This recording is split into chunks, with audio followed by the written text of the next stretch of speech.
Hello, welcome back. So today we are going to talk about HTTP methods and their uses. So if you're a developer or just want to know how the web communicates, you're on the right place. Okay, so first of all, the HTTP method is just a fancy word for a command. You want to take an action on the server, so you send a command for each specific action. So let's go into details. The most used method is the get method. As the name implies, basically you are getting a resource from the server.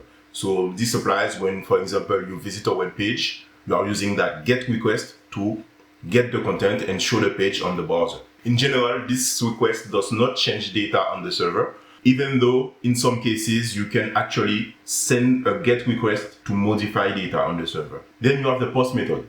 This method is the opposite of the get method because when you send a post, usually it's like when you fill up a form and you hit submit.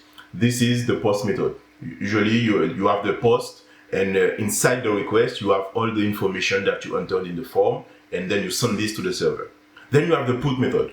Basically, this method allows you to replace a resource on the server. So for example, when you send a file, you are not going to send a part of the file to the server. Usually you replace the whole file. So for that, you send the put request. Okay. Then you have the delete method. As the name suggests, it allows you to delete a resource on the server. For example, when you delete a post on Reddit or when you delete some kind of resource on the server, usually you send a delete request. And finally, you have the patch request. This request, for example, is used when you want to update part of a resource. For example, let's say you have a user on the server and you just want to change the email. So you are going to send a patch request with the new field that you are going to change. So for example, you are going to change the email and send only this. Okay, so that's it for the main methods, but you also have some kind of less used ones that are also useful.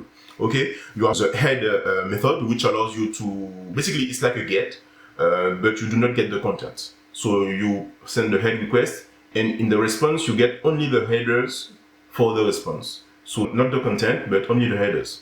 Then you have the options request, which allows you to ask the server what method does it support and with what headers and so on. So usually this options method is sent by the browser in order to know, for example, if a server accepts that kind of headers and so on. And finally, you have the trace request, which kind of sends back the request that you sent. So it's used for debugging sometimes, but personally, I've never used it, but it's there if you want to know. You also have connect requests that's used for some kind of things. So yeah, basically that's all the terms that are in the spec. Okay, so that's it for this video. So now you know how your browser talks to the web servers. If you send the get request to modify data on the server, hit a comment below and tell me why. Subscribe for more tech content. Ciao.